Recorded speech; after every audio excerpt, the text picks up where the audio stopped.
Good morning students. हमने पढ़ रहे थे हमारा chapter 5 getting started with Python के बारे में पढ़ रहे थे। पाइथन एक प्रोग्रामिंग लैंग्वेज है, पढ़ लिया हमने। हमारे पास उसके फीचर्स पढ़ लिए, उसके क्या क्या यूजेस है वो देख लिया है, किस तरह से वो एग्जीक्यूट होता है, कहाँ आपको प्रोग्राम लिखना पड़ता है, ये सब चीजें आपने अपने पहले वीडियोस में देख रखी है। इसके साथ हमने इससे पहले हमने बात करी थी हमारे कीवर्ड्स की। तो कीवर्ड्स 33 है, उसमें हमने एक एक की डिटेल्स बताई थी वो कहाँ यूज होते हैं। अब बात करते हैं आइडेंटिफायर्स की।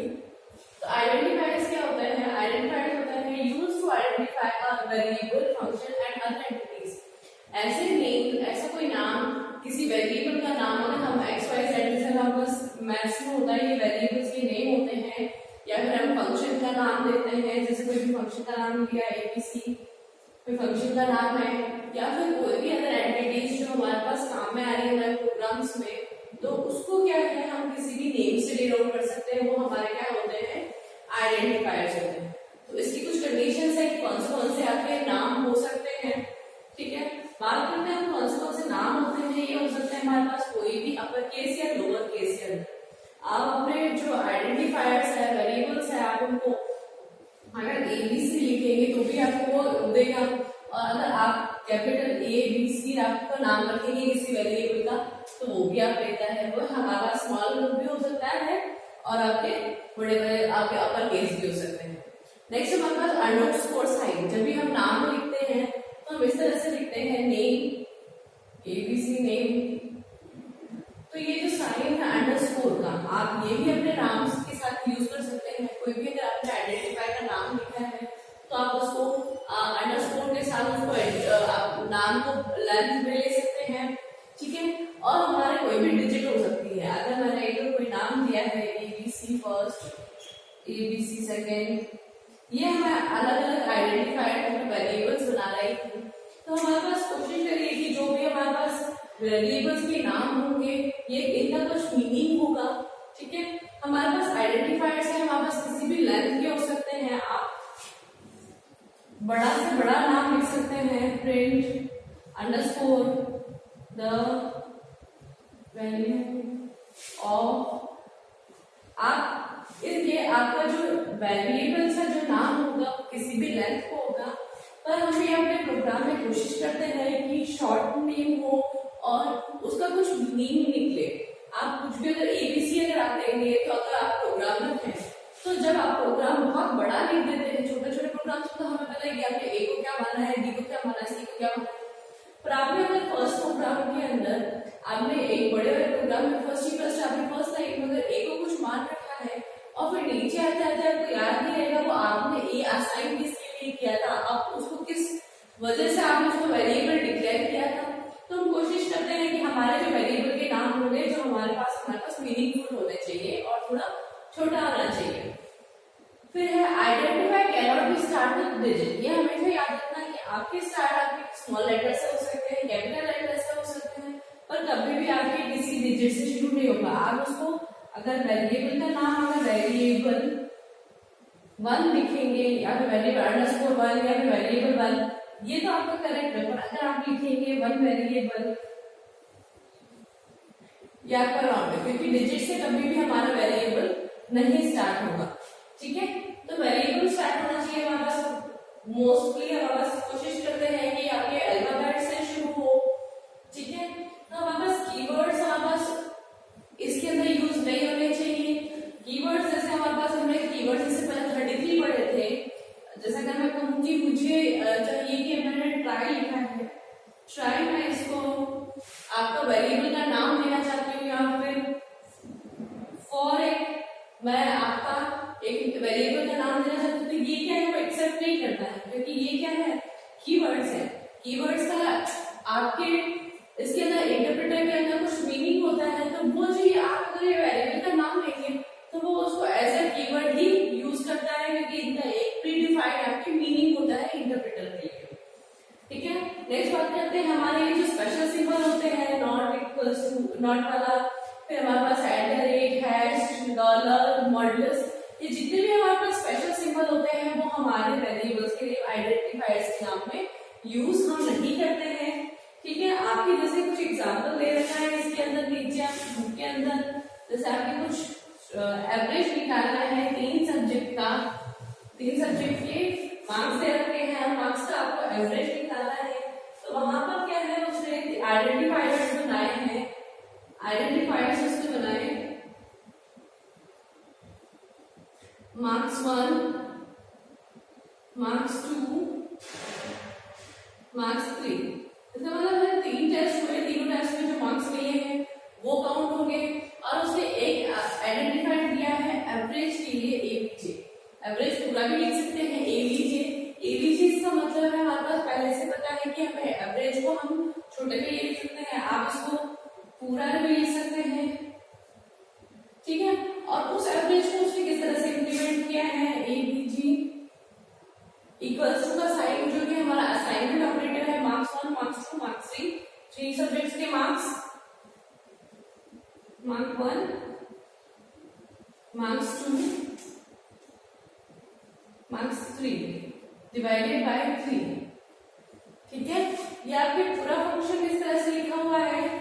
और आपको एवरेज होता है जितने नंबर्स का हमारे पास मार्क्स आता है टोटल्स आपको काउंट करके 3 है, ये एवरेज का एक फॉर्मूला बन गया है। इसमें हमने देखा कि हमारे जो आइडेंटिफायर्स है वो एवरेज, मार्क्स 1, मार्क्स 2, मार्क्स 3, ये सब हमारे पास क्या है, हमारे पास सारे आइडेंटिफायर्स हैं। तो ये सारे आइडेंटिफायर्स देखो सब यहाँ से क्या है, स्मॉल लेटर से शुरू है और बाद में डिजिट है। आप इसको 1 मार्क्स, 2 मार्क्स, 3 मार्क्स इस तरह से आप उसको डिफाइन नहीं कर सकते क्योंकि डिजिट से हमारा कुछ भी शुरू नहीं हो सकता है आइडेंटिफायर्स के नेम में। इसी तरह से आपको एक बोल रखा है calculate the area of rectangle, area of rectangle हमारे पास उसमें कैलकुलेट करना है।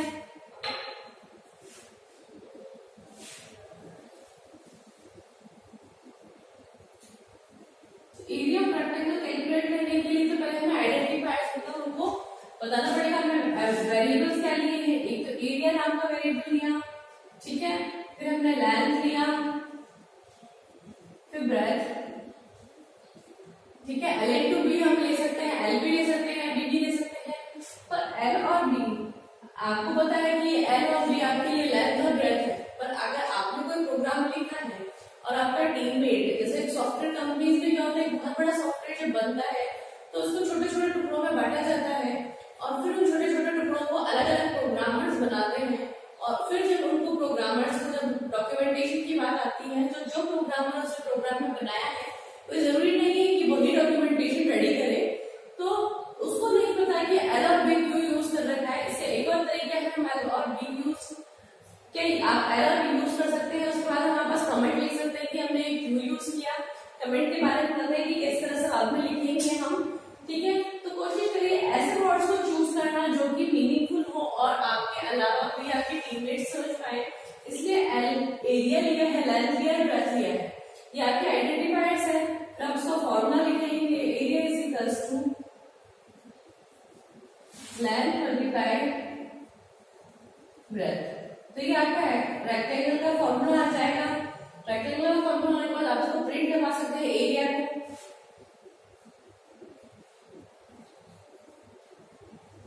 जैसे ही आप अपना प्रिंट कमांड देंगे तो प्रिंट एरिया लिखेंगे तो ये एरिया के अंदर जो भी आपकी असाइन वैल्यू होगी वो आपको यहाँ पर प्रिंट होके नजर आएगी। अगर लेंथ हमारे पास 10 है और ब्रेथ हमारे पास 20 है तो ये 200 यहाँ पे शो होगा और आपके प्रॉम्प्ट के साइन वापस आ जाएंगे ताकि वो आपके दूसरे स्टेटमेंट्स ले सके। नेक्स्ट बात करते हैं हम वेरिएबल्स की।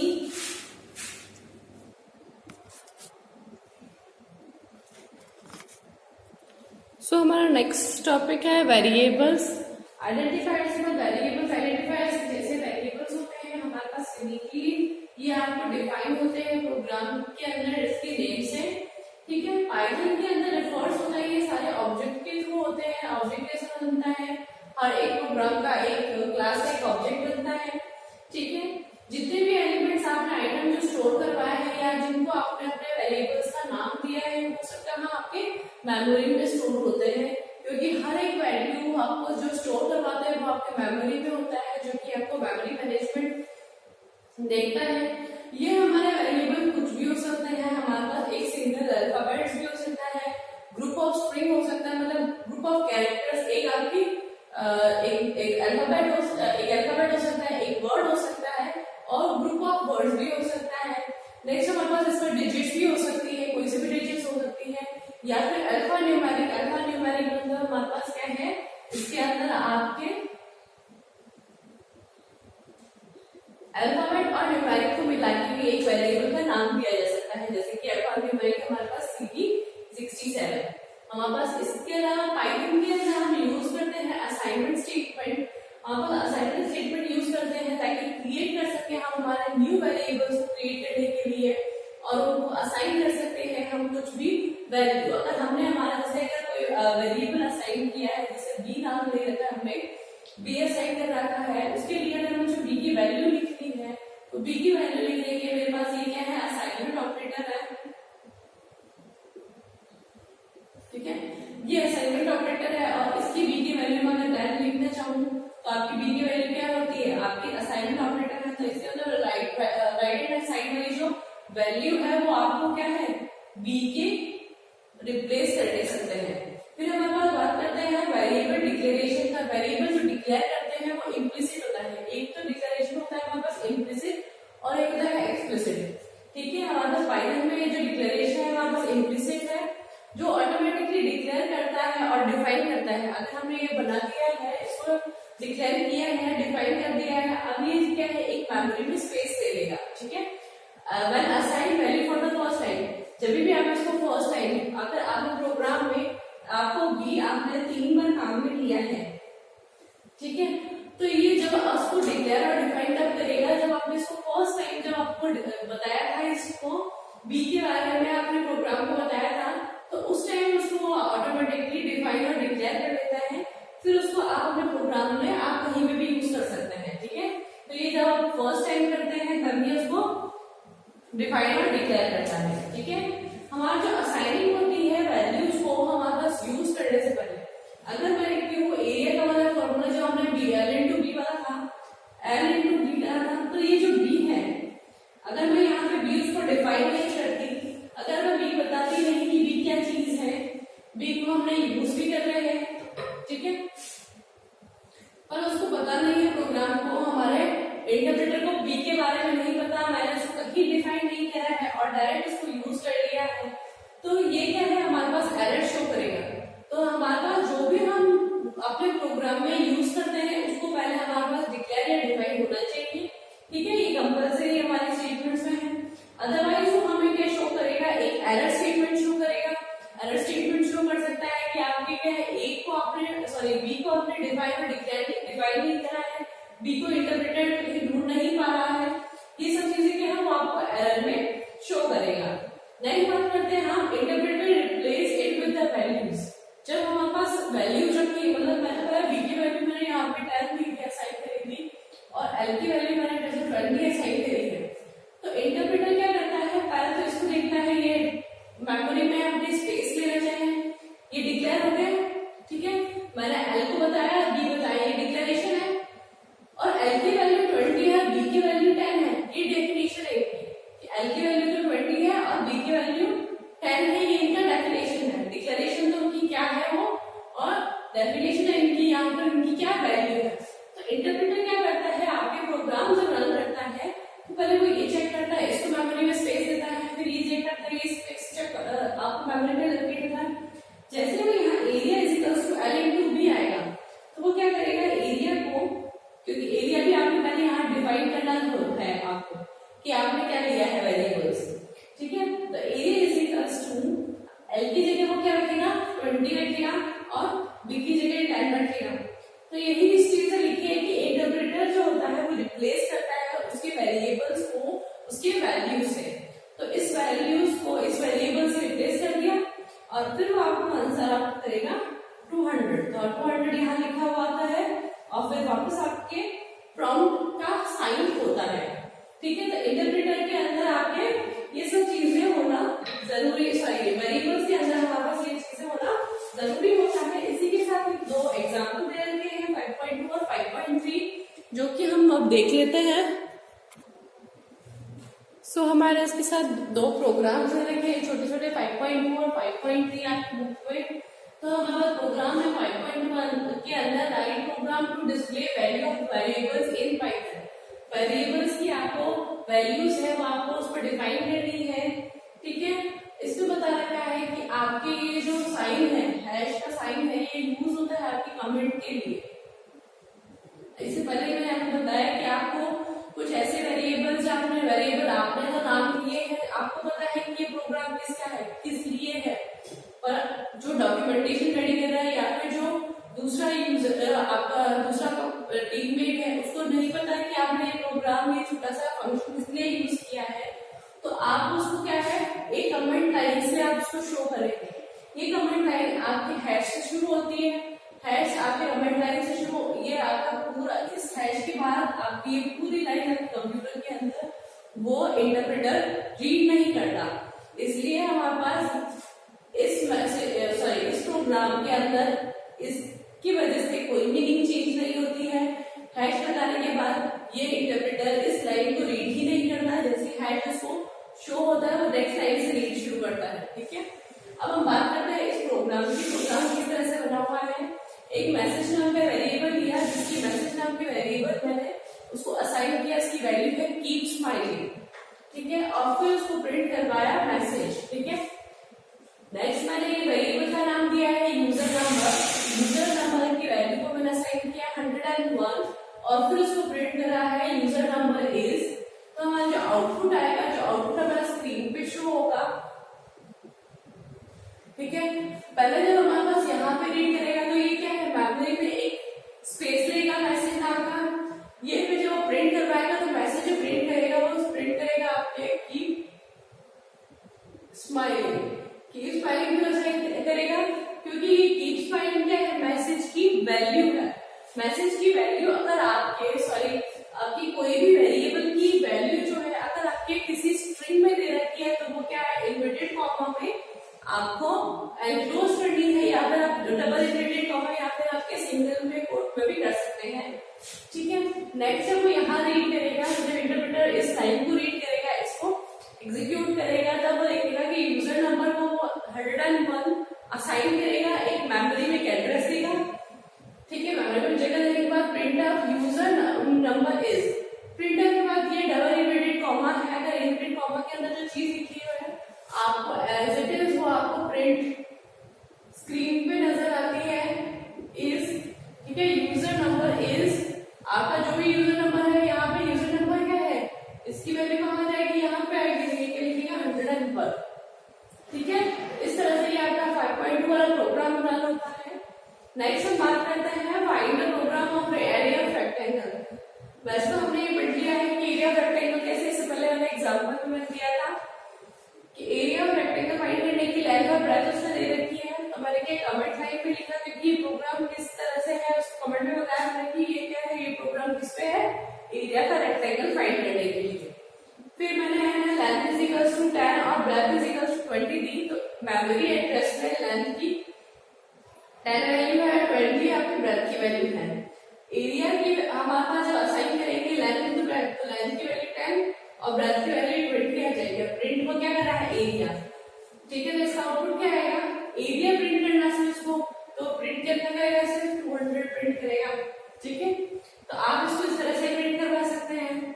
इसी के साथ जब हमने बात करी, नेक्स्ट हमारा टॉपिक ही है हमारे इस हैश वाले साइन के ऊपर। हैश वाला साइन हमारे पास है कमेंट का, ठीक है। हैश साइन मतलब हमारे पास है कमेंट। तो भी प्रोग्राम अगर हमने बड़ा प्रोग्राम लिखा है उसमें कमेंटिंग लाइन देते रहेंगी, ये वैल्यू हमने किसके लिए दी है, ये हमने वेरिएबल किसके लिए लिया है, हमने कौन सा ये छोटा सा लॉजिक क्यों यूज करा है, ये सब चीजें हम क्या है आपके जैसे नोट्स लिखते हैं तो साइड में आप लिखते रहते हैं कि ये इसके काम आया है, ये इस तरह से है। तो ये ऐसे हमारे छोटे छोटे नोट्स होते हैं ताकि आपके डॉक्यूमेंटेशन के लिए इजी रहता है। आपको कमेंटिंग लाइन हैश से यूज करनी है। आपके ये हैश के साथ साथ आप जैसे C++ प्रोग्राम बनाते हैं तो उसकी कमेंटिंग लाइन डबल स्लैश होती है या फिर उसकी एक मल्टीपल भी होती है। आपके स्टार 2 कमेंटिंग लाइन होती है। तो ये क्या हमारा किसमें कमेंटिंग लाइन होती है, ये हमारा C++ पे यूज होता है। और हमारा हैश है ये हमारे पाइथन के अंदर हैश यूज होता है, ठीक है। तो कमेंटिंग लाइन ये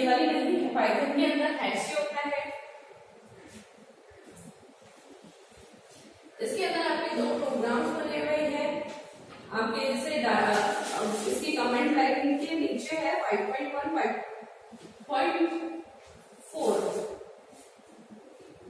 ग्रोसरी के बारे में बताया हुआ है एक प्रोग्राम के अंदर। इसमें बता रखा है कि हमारे प्रोग्राम के अंदर कि किस तरह से कमेंट शो हो रखे हैं।